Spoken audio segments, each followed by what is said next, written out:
Բարև ձեզ, շնորհակալ ենք, որ եկաք տաղավար, եւ այսպես ամփոփում ենք անցնող շաբաթը, իրադարձությունները շատ արագ են զարգանում եւ երկու օր առաջ տեսանք այս ամոթալի պատկերը, ձեր հետևում այս լուսանկարն է ըստ էության հոգեվոր դասի ներկայացուցիչների վեհարով, հագուստով ինչ-որ մարդիկ, հենց այդպես, բայց որովհետև կա նաև հանրային պահանջ, որպես ես մարդկանց կարգալույծ անի մայրաթորը, գնացել եւ Նիկոլ Փաշինյանի հետ էին հանդիպել։ Խնդրեմ, այս ամենը ինչի դրսևորում է ձեր խոսքը։ Շնորհակալ եմ Մարիամ ջան հրավերի համար, այո, ցավալի է տեսնել այս պատկերը, ես ինքս անձնապես միանում եմ մեր հասարակության պահանջին, որպեսզի նման մարդիկ այլևս չծառայեն հայ առաքելական եկեղեցում եւ հույս ունեմ, որ մեր եկեղեցու ներկայացուցիչները ճիշտ որոշում կայացնեն եւ կարգալույծ կհայտարարեն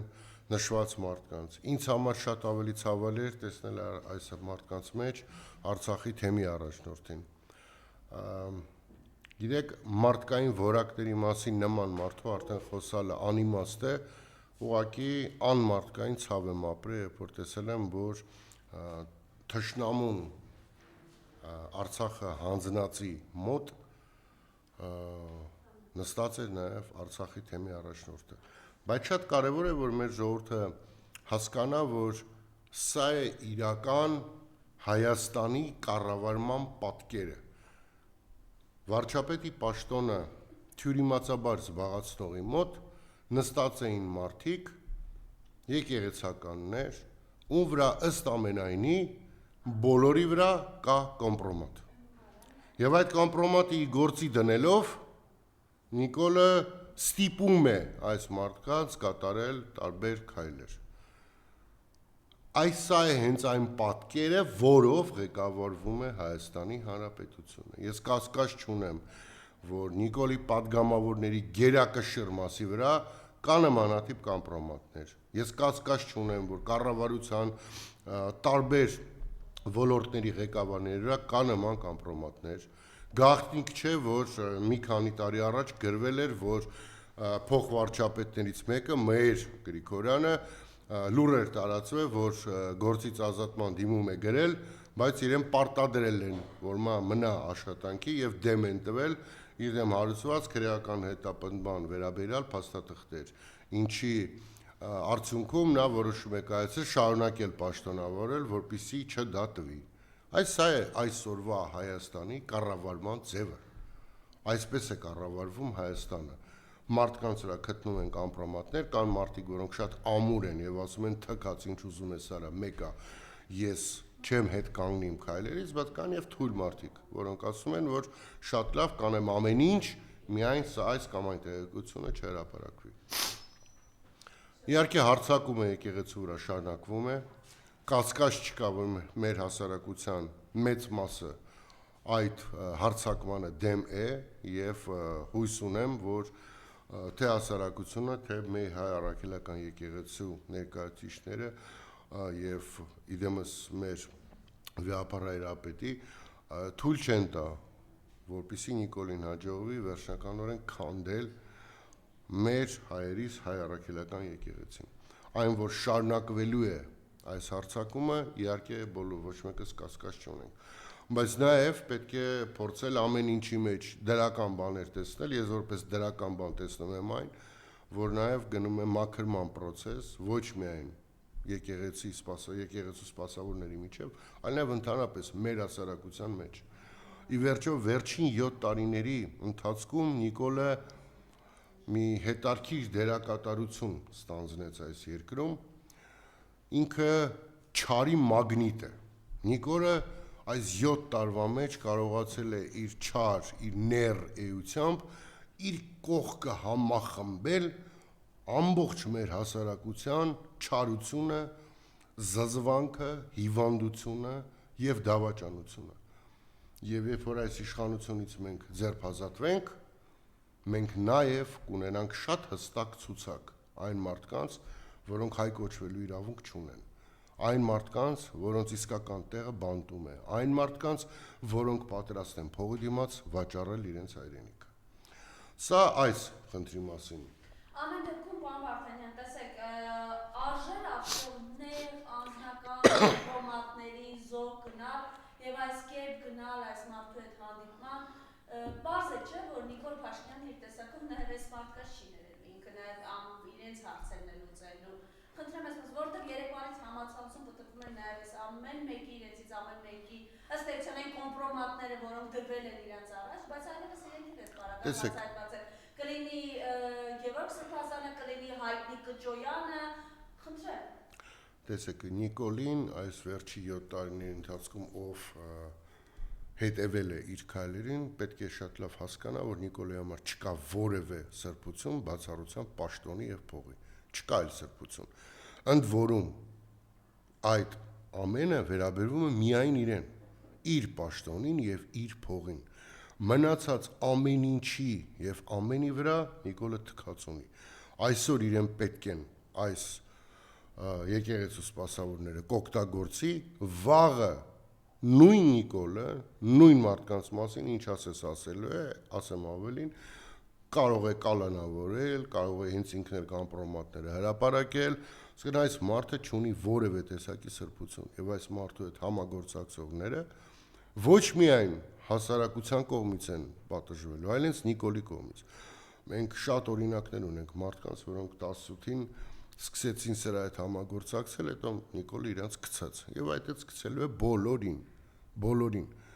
Կրկնում եմ, այս մարդը չունի որևէ տեսակի սրբություն։ Եվ այս համատեքստում պետք է նաև մի բան հիշեմ, որ երեք մտածում էի մի բանի մասին։ Բոլորս հիշում ենք, որ տարիներ առաջ տարածվեց մի ձայնագրություն երրորդ նախագահի հետ կապված, եւ ձայնագրության մեջ խոսում էր Բելարուսի նախագահ Լուկաշենկոն, որը նախագահին համոզում էր, խոսքը գնում է նախագահ Սերժ Սարգսյանի մասին, որ Արցախի 5 շրջանները հանձնվեն ու թիվեր նաև, եթե չեմ սխալվում, $5 միլիարդ էր, չէ՞ նշում, ասում էր Ալիևը պատրաստ է $5 միլիարդ տա, ու մարդիկ էլ իհարկե սխալ էին հասկացել, խոսքը չէր գնում անձնապես տալ նախագահին, խոսքը գնում էր երկրին տալ $5 միլիարդ։ Այսինքն մենք, որպես հասարակություն, բոլորս գիտենք, որ Ադրբեջանը ինչ որ պահի ըստ Լուկաշենկոյի պատրաստ էր այդ 5 շրջանի դիմաց Հայաստանին տրամադրել $5 միլիարդ։ Հիմա մոտ հարցածակում, երբ որ Նիկոլը Պրագայում ճանաչում էր Արցախը Ադրբեջանի մաս, արդյոք այդ $5 միլիարդ կամ քանի որ խոսքը գնում էր ամբողջ Արցախի մասին, $10 միլիարդ կամ $7 միլիարդ, արդյոք կրկին այդ գումարը հիշատակվել է Ալիևի կողմից։ Արդյոք այդ գումարը ուղիղ փոխանցվել է Նիկոլին։ Եթե ոչ, ապա ինչու։ Բա մարդը պատրաստ էր փող տալ։ Բա լավ, եթե դու կարծում ես, որ Արցախը թոք է Հայաստանի ապագայի վզին, բա վերցներ այդ գումարը, բերեիր, հասեր հեսա Ժորժ ջան, Ալիևը Հայաստանի պետբյուջե փոխանցել է 5 միլիարդը, 10 միլիարդը, այդ գումարով օրինակի համար սահմաններն ենք ուժեղացնելու եւ սպառազինություն ենք առնելու։ Բայց արի ուտես, որ Հայաստանը որևէ բան Արցախը Ադրբեջանի մաս ճանաչելուց չստացավ, Հայաստանը նույնիսկ գերիներին չբերեց։ Ստացվում է որ մենք ոչ մի բանի դիմաց ճանաչել ենք Արցախը Ադրբեջանի մաս, մենք ասելով Նիկոլը։ Հիմա հարցածակում էլի, կա արդյոք Հայաստանի Հանրապետությունում մարդ կամ ամբողջ աշխարհում գետ մեկ մարդ, որը կհավատա, որ Նիկոլը ոչ մի բանի համար գնացել ու Արցախը ճանաչել է Ադրբեջանի մաս։ Ես դրան չեմ հավատում։ Եվ մնում է արդեն մենք եզրակացնենք, թե ինչի դիմաց է ճանաչել։ Անձնական գումարի փոխանցման, իշխանությանը մնալու երաշխիքի կամ երրորդ տարբերակը։ Նույն ձև ոնց Նիկոլը կառավարում է Հայաստանի ներսում կոմպրոմատների միջոցով, գուցե նույն տեսակի կոմպրոմատներ կան Նիկոլի վրա, բայց այս դեպքում մեր թշնամիների ձեռքում։ Եվ իրենք այդ կոմպրոմատները դեմ տալով սրանից ամեն ինչ ստանում են, հատ առ հատ 2018-ից սկսված ցայսօր։ 3 տարբերակում էլ մենք գործ ունենք Հայաստանի Հանրապետությունը դավաճանած մարդու հետ, 3 հանգամանքում էլ, կամ փողով է տվել, կամ մեծ փողով է տվել, կամ դեմը կոմպրոմատ կա վրա, Ու այդ կոմպրոմատի դիմաց պատրաստ է ամեն ինչի։ Հիմա բա ինչ ունեք ասելու Տեր Վրդանեսին։ Ինչ ունեք ասելու Տեր Վրդանեսին, ով շրջափակման մեջ էր, ում հայրենակիցների Ես արդեն ասեցի, որ իմ համար մեծ ցավ էր տեսնել Արցախի թեմի առաջնորդին, շատ մեծ ցավ էր դա տեսնել եւ իրոք ինձ համար դա անընդունելի եւ անհասկանալի է, թե ինչ ձևի կոմպրոմատ կա Տեր Վրդանեսի վրա, ես չգիտեմ, բայց մի բան հաստատ գիտեմ, որ ինձ չեն դավաճանել, ձեզ չեն դավաճանել, մեր ժողովրդին չեն դավաճանել, իրենք իրենց են դավաճանել, որովհետեւ գիշեր երբ որ պարկելու են քնեն, իրենք իրենց հետ են մնալու։ Հայլու մեջ նայելուց իրենք իրենց են տեսնելու։ Եվ անկախ դրանից թե ինչ ճնշում է եղել իրանց վրա, ավելավեր մարդ ինքնասպան լիներ կամ այսպեսի ստորության գնար, որովհետև կրկնում այդ ստորությունը առաջի հերթին ինքդ քո հանդեպ ես անում, որովհետև մարդ ամենակարևորը պետքա ինքը իր հետ կարողանա համերաշխ ապրել, թքած հասարակության վրա, ամեն ինչի վրա թքած, բայց դու քո հետ պետքա կարողանաս համերաշխ լինես, եթե դու քո հետ համերաշխ չես, ապա փաստ է որ դու որևէ տեղ ընդունված չես լինի։ Հիմա այս մարդիկ գնալով Նիկոլի մոտ ուղղակի իրանց վրա մի հատ սև խաչ քաշեցին, սև, սա անընդունելի է մեր համար, իսկ կասկած չունեմ բոլորի համար է անընդունելի։ Եվ ես կրկնում եմ, հույս ունեմ, որ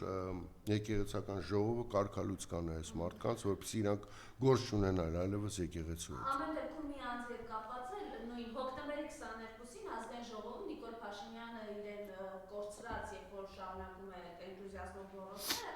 ընդհանրապես մեկ այսպես բառ էլի հոգեվորական Բենթլի ունենա, ձեռը կառնում եք խելագար տեղ դրել։ Ու այդպես մեկ է կան, միջապես դիմացը նայեք այս նկարում, նստած է Նավասար Չոչոյանը, որը բազում հեռախքին իշխանությունների օրոք ինք հայտեր թե ով է, խնդրեմ։ Բարոյ դե Ու ինչարից որի մասին երեք Ալեքս Սիմոնյանն ասում է Նավասար Չոչոյանը արժանապատիվ հոգեվորական է, բայց մոռանում է նույն Նիկոլ Փաշինյանը ընդդիմադիր ժամանակ ինչ խայտարակ Դե իրանց համար Քյարամյանի հայրն էլ է արժանապատիվ հոգեվորական։ Հասկանում ես, դրա համար այս թեմայով Մարիամ ջան, իրականում շատ բան չունեմ ասելու, որովհետև ինքս լինելով հայ առաքելական եկեղեցու հետևորդ, ինքս լինելով մեր վեհափառ հայրապետի զինվոր, պատրաստ եմ ամեն ինչի հանուն մեր առաքելական եկեղեցու։ Եվ այնինչ որ այնինչի ականատեսնենք մենք այսօր, իհարկե բոլորիս մտահոգում է, որովհետև սա տեսնում ենք ոչ միայն մենք Հայաստանում ապրող հայերս, այլ սա տենում է համայն հայությանը եւ ել ավելի վատ սա տենում է ամբողջ աշխարհը։ Ի վերջո մենք աշխարհում հայտնի ենք որպես քրիստոնեությունը առաջինը ընդունած երկիր։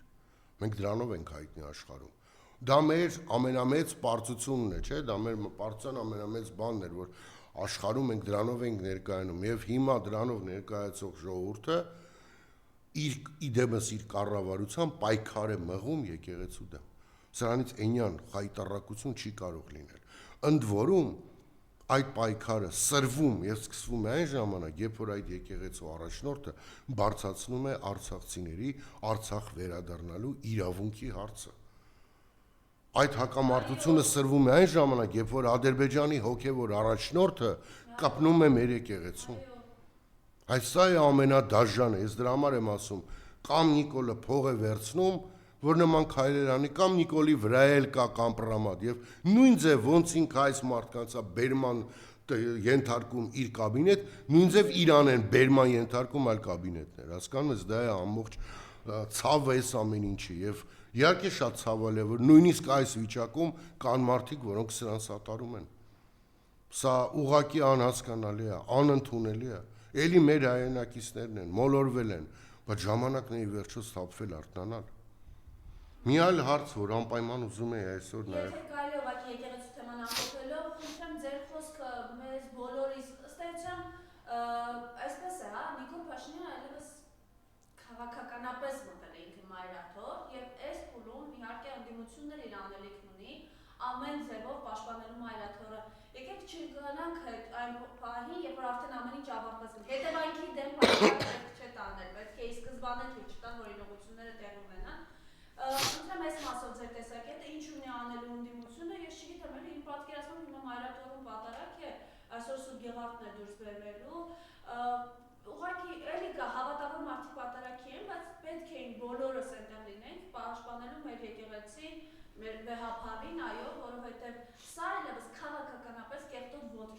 քաղաքական մտնել է մայրաթոր։ Տեսեք, Մարիամ ջան, եկեղեցուն պաշտպանելուն ուղղված բոլոր քայլերը պետք է առաջնորդվեն Վեհափառ Հայրապետի կողմից։ Երբ որ կլինի Վեհափառ Հայրապետի կողմից որևէ տեսակի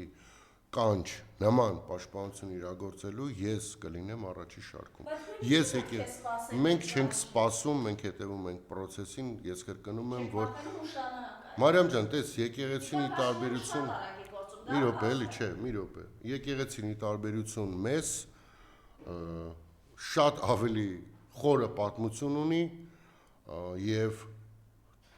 տասնամյակներով, հարյուրամյակներով, երբ որ չի եղել հայոց պետականություն, եկեղեցին եղել է։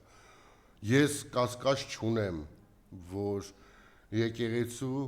ինստիտուցիոնալ հիշողությունը եւ գիտելիքները օգնելու են իրենց այս արհավիրքը եւս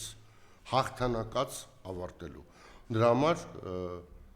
կրկնում եմ, կոչս այն է, որ նախ եւ առաջ հնարավորության դեպքում կարգալույծայով են նշված հոգեվորականները եւ եթե Վեհափառ Հայրապետը զգում է, որ կա կարիքը Էջմիածնում մեր Սուրբ Տաճարի մոտ հավաքվելու,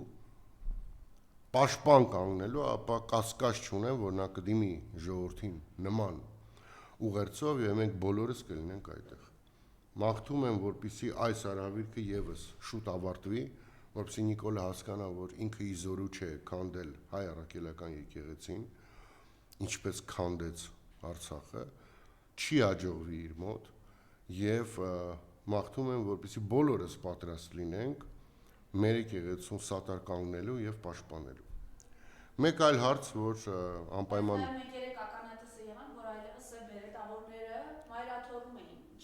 Մարիամ ջան, առաջի անգամ չենք ականատես, կրկնում եմ, այս հարցի շուրջ որոշումները պետք է կայացի Վեհափառ Հայրապետը։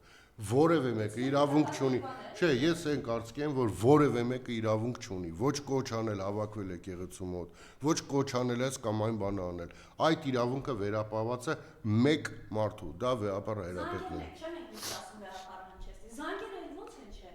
Երբ որ սպեցնազը մտել էր Միքայել Սրբազանի հետևից, զանգերը հնչում էին Երևանի եկեղեցիներում, Մայրաթորում, զանգերը։ Այո, զանգերը հնչում էին, եկեղեցում հավաքվել էր ինչ որ քանակի մարդիկ, Վեհափառ Հայրապետը, երբ որ նպատակահարմար գտնի դիմել ժողովրդին կանչով, նա դա կանի։ Ես օգտվելով այս արդից, մանաչը նորից եմ ասում, որևէ Հայաստանի Հանրապետության քաղաքացի իրավունք չունի խառնվել եկեղեցու գործերին։ Ոնց Նիկոլ Փաշինյանը չունի։ Չէ, պետքա բոլորս հասկանանք։ Ոնց Նիկոլ Փաշինյանը չունի, տենց է ես։ Բայց դուք պաշտպանում եք, որովհետեւ Ես սա Վեհափառին շատ ճիշտ ես ասում, պաշտպանության համար պետքա Վեհափառ Հայրապետը այդ որոշումը ընդունի։ Երբ որ ընդունի այդ որոշումը, ապա բոլորս կլինենք այնտեղ։ Ինքը ունի մեր սատարումը, մենք բոլորս իրեն հայտնում ենք մեր սատարումը, դա անկասկած։ Բայց Վեհափառ Հայրապետը շատ ավելի, կարծում եմ, խորը եւ լավ է գիտակցում իրավիճակը եւ նա գիտի որ պահին կասկած չունեմ, որ եթե գա պահը, երբ որ ինքը համարի, որ դա է միակ ելքը, նա դա կանի։ Բայց այս պահին հասկանում ես, մենք էլ պետք է շատ զգուշ լինենք, շատ զգոն լինենք մեր կոչերի մեջ։ Կրկնում եմ, եկեղեցու գործերին ոչ մեկս իրավունք չունենք խառնվելու։ Առաջի հերթին Նիկոլը։ Այո, մենք կարող ենք խորհուրդ տալ, օրինակ այս մարդկանց հետ կապված, մենք ասում ենք, չէ, որ մենք որպես հավատավոր ժողովուրդ չենք հասկանում, որ այս մարդիկ ինչպես կարող են օրինակի համար ղեկավարել թեմեր։ Չեն կարող։ Նիկոլ Փաշինյանը հանդիպած։ Այո, չեն կարող։ Իրանք պետք է կարգալույծ արվեն եւ ես կասկած չունեմ, որ կամ իրենք կապաշխարեն եւ կստանան ներումը, եթե Վեհափառ Հայրապետը այդպես վճռի, կամ կարգալույծ կարվեն։ Դրա համար կրկնում եմ, որ իմ համար եկեղեցու որոշումները անքննելի են։ Անքննելի են։ Եթե Վեհափառ Հայրապետը վաղը որոշի, որ մենք պետք է լինենք Էջմիածինում, ապա մենք մեկ մարդու պես կլինենք այնտեղ։ Հիմա գանք նորից այս մեր անվտանգային խնդիրներին, պարոն Վարդանյան, կարծես ոնց ասեմ, լուրը եկավ, իմացանք, անցանք առաջ, ասենք մենք երեք տեսնում ենք երկու զինվորի ականի վրա պայթել, ասենք այս ամենը, այս ամեն ինչը, մենք տեսնում ենք, որ ռազմական բյուջեն կրճատում են, մենք տեսնում ենք այլևս ծառայության ժամկետն են կրճատելու, Նիկոլ Փաշինյանը, Սուրեն Պապիկյանը վերջերս առիթ չենք ունեցել ուղղակի ձեզ հետ խոսելու, այս անվտանգային խնդիրների մասով եմ ուզում անդրադառնալ,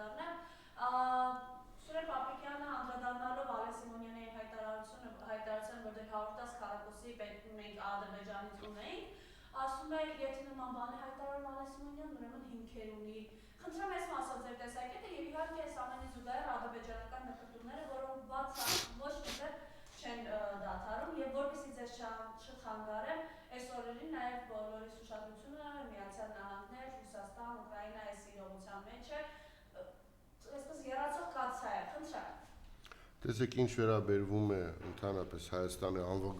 անվտանգային հարցերին, ապա այս իշխանությունը եւ անվտանգությունը հոմանիշներ են։ Սրանք չեն կարող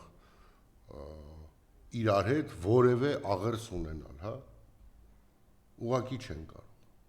Ու որտեղ Նիկոլը, որտեղ խաղաղությունը, որտեղ երաշխիքը, որ մենք կարողանանք հանգիստ ապրել։ Ի վերջո 18 թվականից այսօր այս իշխանությունը խաղաղության մասին խոսալով բերել է միայն աղետներ, բերել է պատերազմներ, բերել է մարդկային կորուստներ։ Ընդ որում շատ հետաքրքիր է, չէ՞, մի քանի օր առաջ Ալեն Սիմոնյանը մի հարցազրույցում ասում է, որ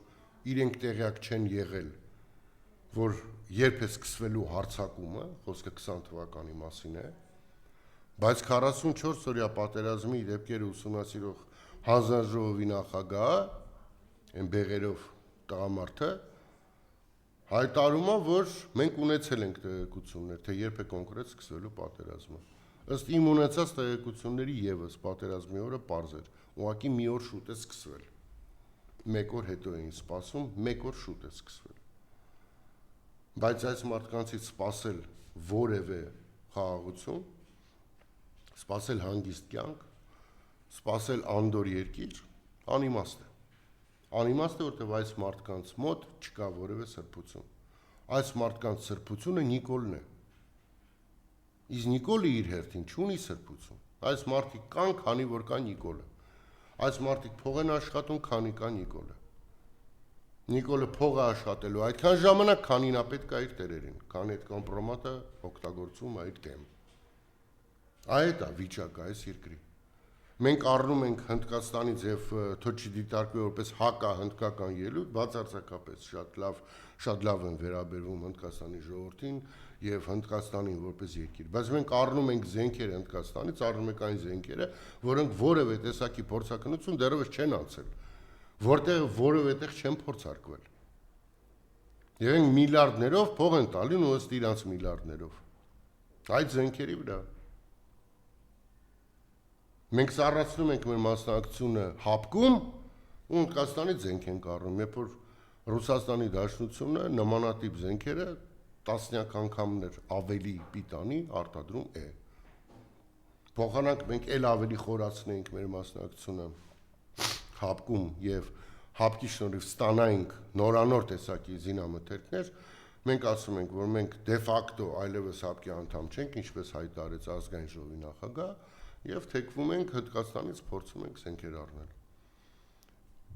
Պիտանելիությունը այդ զենքերի ընդհանրապես ոչ մեկին հայտնի չէ։ Նիկոլը ֆռում ազգային ժողովում էլ չգիտի ինչ ասի, ասում են այդ 8 միլիարդ դոլար արտաքին պարտքը խես, մեր ժողովրդի վզին փաթաթել, ասում է զենք եմ առել։ Ինչը ակնհայտ սուտ է։ Այդ քանակի գումարի զենք չի գնվել, որտեղ դա էլ է բաց ինֆորմացիա ՊՆ-ի ծախսային պլանը։ Եվ նման ծախսեր Հայաստանի Հանրապետությունը զենքի վրա չի արել։ Ես էլ արդեն բազմիցս նշել, նորից եմ նշում,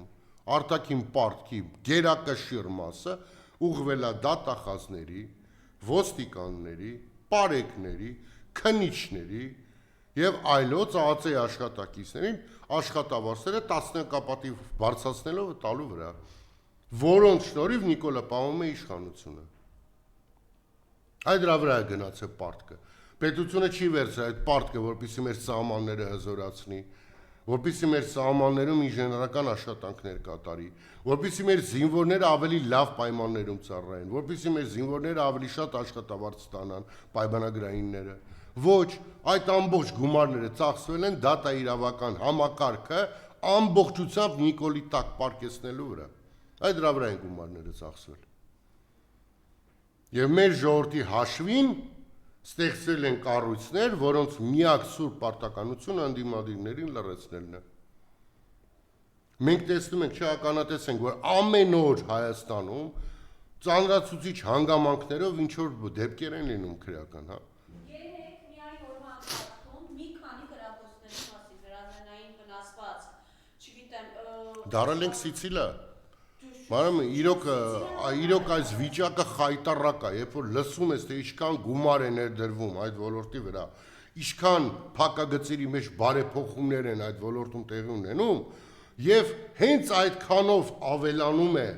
հանցագործությունների քանակը, դու հասկանում ես, որ այդ ոլորտների բարելավման անվան տակ իրականության մեջ ոչ թե բարելարվում են այդ ոլորտները, այլ ուղղակի այդ ոլորտները հնազանդեցվում են, որպեսզի ծառայեն մեկ նպատակի՝ Նիկոլին իշխանությանը պահելու եւ ընդդիմադիրներին լրացնելու։ Քաղաքական հետապնդումները այս երկրում հասել են ֆենոմենալ մակարդակի։ Վերջինները անցիֆեյկի Նարեկու Վազգենն էին, հա, որոնք մարդիկ կոնկրետ խոսքի համար բանտարկվել են, խոսքի համար, ոչ թե գործողության, ընդ որում հետույք բառի համար։ Այսինքն սրանց համար հետույքը մի ինձ լուրջ վիրավորանք կա, որ այդ վիրավորանքի մարդկանց կալանավորում են։ Մինչդեռ նիկոլականները ինչ ձևի քֆուրացես չեն գրում սոցցանցերում։ Հենց համացանցում տարածվեց սկրինշոթը հասցրեցին տարածել, շրջակա միջավայրի նախկին նախարար Հակոբ Սիմիդյանի պատասխանը Facebook-յան Տեսել եմ ուղղակի չեմ ուզում կրկնեմ։ Չէ, դա իհարկե դա կրկնելու չէ, բայց ուղիղ հավաստիան ուղղակի, որը միջազգային այս Հակոբ Սիմիդյանը առաջիկա ցուցակում առաջադրվել է։ Մանեմ ջան, բացի դրանից ազգային ժողովի հայտարարությունների ժամին, եթե մենք լսենք իրենց բոլոր падգամավորների խոսույթը, ապա 90%-ը քրեական հոդվածներով պետք է որ արդեն անցնեին իրենց ասածների համար։ Բայց արի ուտես որ չէ։ Արի ուտես որ հանցագործությունների քանակը ստաբիլ այս երկրում աճում է գների պես։ Այս երկու բանը աճում, չէ։ Գները 18-ից սկսած ստաբիլ աճում է ամեն ինչի գները։ Եվ հանցագործությունները ստաբիլ աճ է, ստաբիլ անընդհատ աճում է։ Եվ ծախսը, որը կրկին ստաբիլ աճում է, յանեմ այդ հանցագործությունները բացահայտելու կամ կանխելու ուղղությամբ։ Բայց մենք տենում ենք, որ ոչ մի բան չի կանխարգելվում, ոչ մի բան աճում են, հանցագործությունների քանակը խայտառակ ձևի ավելանում է։ Դրա փոխարեն տենում ենք ամեն տարի նոր ինչ-որ մեքենաներ բարեկների համար, եսիմիջի համար դատախազների օրեցօր բարձրացող աշխատավարձներ եւ այլն, հնազանդվող դատավորներ եւ այլն։ Տեսնում ենք Փառք Աստծո Լիդիա Մանթաշյանը արդեն ազատության մեջ է, բայց 5 ամիս այդ կնոջը պայել են կալանավորած ոչ մի բանի համար։ Մեկ շաբաթ տարբերությամբ դատախազությունը կտրուկ փոխում է իր բանը, մոտեցումը։ Այսինքն մեկ շաբաթ առաջ միջնորդություն ա լինում, մեկ շաբաթ չէ մի քանի օր։ Դատախազները ասում են ոչ, այլընտրանքային որևէ բանի համաձայն չենք, որտեղ պատշաճ վարքագիծ չի դրսևորի, անցնում մի քանի օր, նույն դատախազները կանգնում են ասում են այո, դե կարակ թողնեք։ Հա գժանոց է, էլի սա, գժանոց։ Սա ծաղր է, օրենս իրավաբանության վրա, ուղղակի ծաղր։ Սա արդարադատություն չէ։ Սա մեկ մարդու ծառայելու համակարգ է։ Իսկ այդ համակարգերը փլուզվում են, եւ սա այդ փլուզման շատ մոտ վիճակ է, շատ մոտ։ Սա էլ պետք է գիտակցեն Նիկոլին ծառայողները, Նիկոլի համար իր քիմքին հաճելի որոշումներ ընդունողները։ Մենք անդադ ասում ենք, մեզ թվում է, թե դատավորներին զանգում ասում են ամեն դատի համար, իհարկե ոչ։ Օրինակի համար Սամվել Կարապետյանի վերջի դատական նիստը, դեռևս նիստը նոր էր սկսվել, հայկական ժամանակ, որ աթերթը գրեց, որ դատավորը որոշել է երկարացնել Սամվել Կարապետյանի կալանքը։ Ակնհայտ է, չէ՞, որ հայկական ժամանակը դա գրելով բառացի ցուցում է տալի դատավորին։ Դատավորն էլ չէ, հասկանում է հայկական ժամանակը ում թերթն է։ Եվ եթե այդ թերթը նման բան է գրում, սա արդեն բառացի հրահանգ է դատավորին։ Հիմա դրանից հետո պետք է մի հատ զանգեին դատավորին ասեին կալանքը կերկարացնես։ Իհարկե ոչ։ Զանգելու տեղը հենա թերթով գրել են։ Այս է Հայաստանի դատա իրավաբանական վիճակը երկրի ընդհանուր։ Եվ սա ցավալի է, որովհետև այսօր մարդկանց մի զանգված կամ մի շերտ պասիվ է, ասում է դե լավ դե մեզ չի վերաբերվում, բայց սիրելի ժողովուրդ, ձեզ էլ է վերաբերվելու։ Վաղը չեմից օրը ձեր տունն են հասնելու, որտեվ այսօր դուք իրանց չեք խանգարում, վաղը խանգարելու եք։ Որտեվ այսօր ձեր բողոքը իրանց վեճը չի, բայց վաղը երբ որ ասեք, «Համարդ հացը շատ թանկ է, մի բան արեք գինի իջնի», ձեզ են կոխելու բերդը, որտեվ բողոքում եք։ Դրա համար բոլորս իրար պետք է սատար կանգնենք։ Մի այլ հարց էլ, որ անպայման ուզում եմ անդրադառնալ, մի քանի օր առաջ տեղի ունեցավ նորաթուխ վարչապետի ասուլիսը, Արման Թաթոյանի մասին է խոսքը։ Նախ պետք է ասեմ հետևյալը. տարիներ առաջ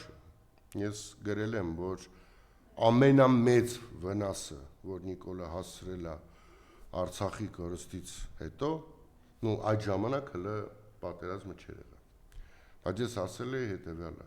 ամենամեծ վնասը, որ սրանք բերել են այս երկրին, դա Հայաստանի Հանրապետությունում բոլոր պաշտոնների արժեզրկումն էր։ Իրականում պաշտոնները շատ լուրջ սղաչի են ենթարկվել Հայաստանում, այո, ինֆլյացիայի են ենթարկվել, շատ լուրջ։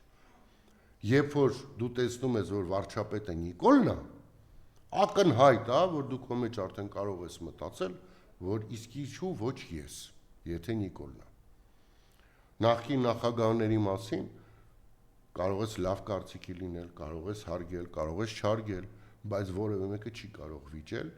որ բոլորը եղել են պատրաստված կադրներ,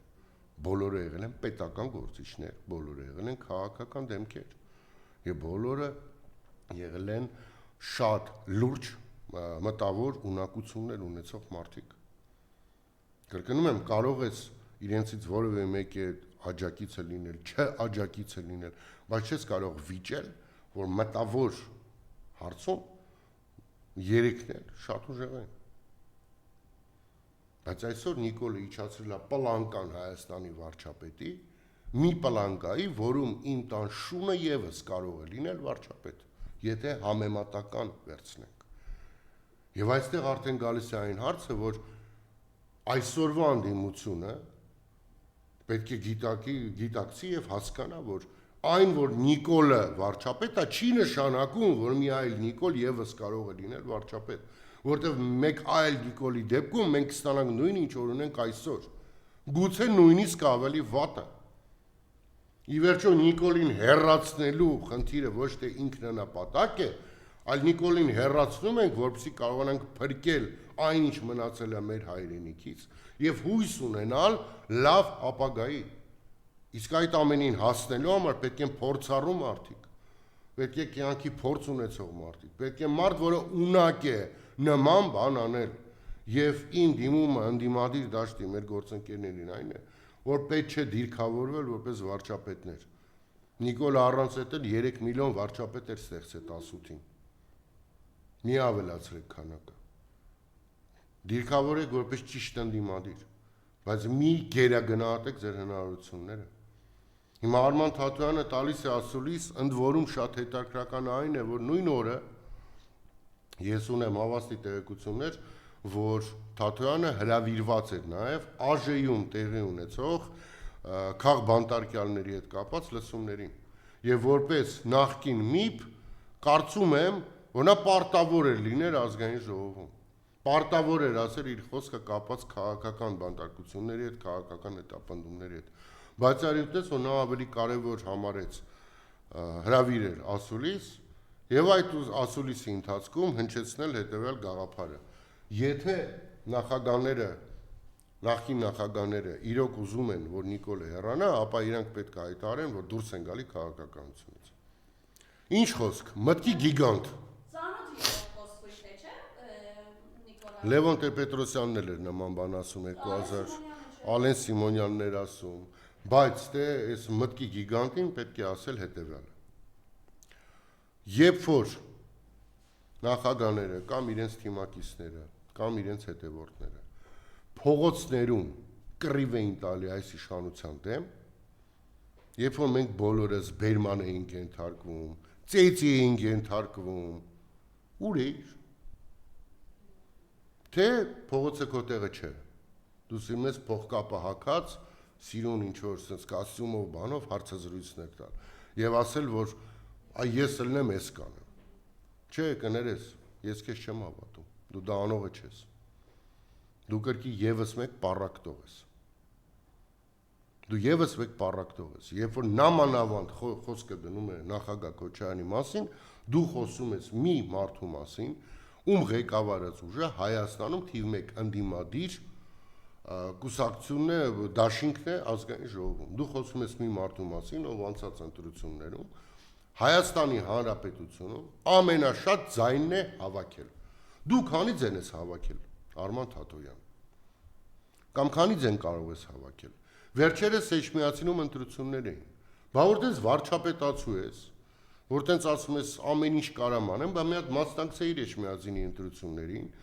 օգնեիր ընդդիմությանը, որպեսզի այնտեղ ԿՊ-ն չհաղթեր, բայց դու նախընտրեցիր չմասնակցես, չէ դու նախընտրեցիր գալստուկով նստես, ասուլիս անես, ասես այ նախագահները թո դուրս գան, ցանկացած մարդ, ով ունի տարական քաղաքական գիտելիք, տարական կրկնում եմ, նման բան չեր ասի, որովհետև դու չես կարող ուրիշի հաշվին քվե հավաքել, և եթե այդ ուրիշը դուրս է գալի պայքարից, ինքը իր քվեով է գնում, և իրա դուրս գալու հետևանքով ընտրություններին մասնակցողների թիվը զգալի իջնում է, և եթե վաղը Աստված մի առաստ է նախագահ Քոչարյանը հայտարարի, որ ինքը չի մասնակցելու ընտրություններին, ապա մենք ունենալու ենք ողբալի պատվեր, երբ որ նախագահ հետևորդների գերակշռմասը ուղղակի չի գնալու ընտրությունների, որտեղ ապագայի հույսը այլևս ոչ մեկի հետ չի կապելու։ Մինչդեռ իմ առաջարկը եղել է հետևյալը, և ես անընդհատ եմ դա ասել, փոխանակ իրար դեմ պայքարեք ամեն մեկը ձեր քվեի համար, պայքարեք ամեն մեկը նրա համար, որ ժողովրդի ինչ-որ մի մաս ձեզ վստահի, որպեսզի երբ որ գնանք ընտրությունների, հերթական թե արտահերթ, կարողանանք սրանց հաղթել։ Ձեր գործը պետք է լինի ոչ թե նախկին նախագահների մասին խոսալը, Արման Թաթոյան, այլ ձեր կողքը մարդկանց համախմբելը։ Կզգաք, որ ընտրություններին կարող եք հաղթահարել շեմը, շատ լավ մասնակցեք։ Կիմանաք, որ չեք կարող, ուրեմն մի մասնակցեք ընտրություններին, բայց թարգեք նիկոլություն անելը։ Նիկոլի թեզերը հերիք է տարածեք այս ժողովրդի մեջ, որտև այդ թեզերը հոդս են ցնդե հենց 21 թվականին, հոդս են ցնդե Գյումրիում, հոդս են ցնդե Փարաքյարում, Վանաձորում, դրա համար խորհուրդս այն է Արման Թաթոյանին, որ ընդհանրապես է շատ կուզենայի, որ նա ավելի շատ զբաղվեր նրանով, ինչ ըստ իրեն նա կարող է, դա մարդու իրավունքներն են, և ավելի շատ կուզենայի իրեն տեսնեին պայքարի մեջ մեր քաղբանտարկյալների ազատության համար, սրբազանների համար, Սամվել Կարապետյանի համար, Նարեկի Վազգենի համար, Արտուրի Սարգսյան և մնացածի։ Այդտեղ, եթե Արմանը Թաթոյան կարծում է, որ նա կարող է փոփոխություն մտցնել, ապա թող փորձի։ Ես կասկած չունեմ, որ այն փաստը, որ Լիդիան այսօր Փառք Աստծո ազատության մեջ է, նաև հետևանք է նրա, որ հասարակությունը լրջագույն արձագանք տվեց։ Սա հասարակական ճնշում է, և այդ ճնշումը հանդարտեցնելու համար որոշում կայացվեց, որ Լիդիան պետք է ազատ արձակվի, և այդ որոշումը ոչ թե դատավորն է կայացնում, այլ կայացնում են շատ այլ տեղերում։ Ես ցավում եմ, որ դատավորները ազատ չեն իրականացնել արդարադատություն։ Իմ համար դա ցավ է, որովհետև այսօր դա ձեզ սիրելի ժողովուրդ չի վերաբերվում, վաղը վերաբերվելու է։ Մենք պետք է բոլորս պայքարենք, կռիվ տանք մեր անկախության համար, Հայաստանի Հանրապետության,